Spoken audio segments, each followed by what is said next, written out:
తెలంగాణ రాష్ట్రంలోనే కాదు దేశంలో ఎక్కడైనా కానీ ఏదైనా రాజకీయ పార్టీ పడగొడతాం కూలగొడతాం అంటే ఎవరైనా రాజకీయం చేసే అవకాశం ఉంటుందని మనం అందరం కూడా ఆలోచన చేయాలి.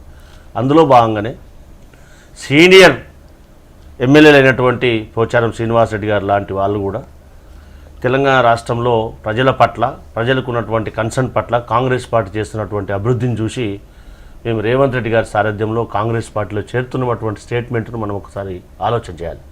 దాంతోపాటుగా ఎక్కడైతే అభివృద్ధి చేయాలనే ఉద్దేశంతో వారు స్వయంగా ఇచ్చినటువంటి స్టేట్మెంట్ను కూడా మనం అందరం కూడా ఆలోచన చేయాలి. మనం ఎన్ని మాట్లాడినా వారు ఇచ్చినటువంటి వారి యొక్క ఆత్మ ప్రబోధానుసారం వారు చెప్పినటువంటి మాటలను కూడా మనం అందరం కూడా ఆలోచన చేయాలి. ఎందుకంటే ఇష్యూ కోర్టులో ఉంది.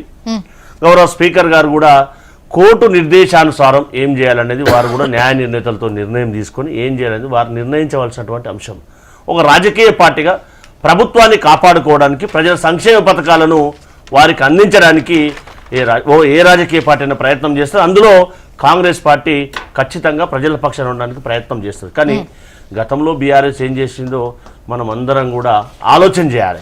మరి బీఆర్ఎస్ వాళ్ళు ఇప్పుడు మాట్లాడుతున్నారంటే వారు చేసినటువంటి ఏదైతే రాజకీయ క్రీడ రాక్షస క్రీడగా వార్డు మెంబర్ నుంచి పార్లమెంట్ స్థాయి వరకు సరే సభ్యులను చేసుకుంటే బాగానే ఉండేది. కానీ ఎల్పీలనే విలీనం చేసుకున్నటువంటి ఘనత ఈ దేశంలో ఏ రాజకీయ పార్టీ చేయలేదు, అప్పుడున్నటువంటి టీఆర్ఎస్ తప్ప. మరి ఇట్లాంటి దుస్థితిని ఈ రాష్ట్రంలో చేసినటువంటి బీఆర్ఎస్ మాట్లాడితే యావత్ సమాజం అంతా కానీ రాజకీయ పార్టీలు అంటే కానీ కాంగ్రెస్ పైనో కాదు నేతల గురించి పెట్టుకున్న చర్చ. ఒకటి ఏంటంటే అక్కడ కాంగ్రెస్ ఇన్వైట్ చేసిందా, వాళ్ళు వచ్చారా, ఇవన్నీ పక్కకి.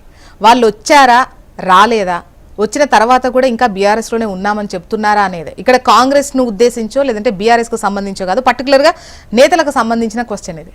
అంటే ఎవరైతే ప్రజల చేత ఎన్నికబడినటువంటి ఆ అసెంబ్లీలో ఉన్నటువంటి ఎమ్మెల్యేలు వారు ఇచ్చినటువంటి స్టేట్మెంట్ మనకు స్పష్టంగా అవగతం అవుతుంది కదా. వాళ్ళు బీఆర్ఎస్ వాళ్ళని వాళ్ళు ఏం చెప్పారో మనం విన్నాం కదా.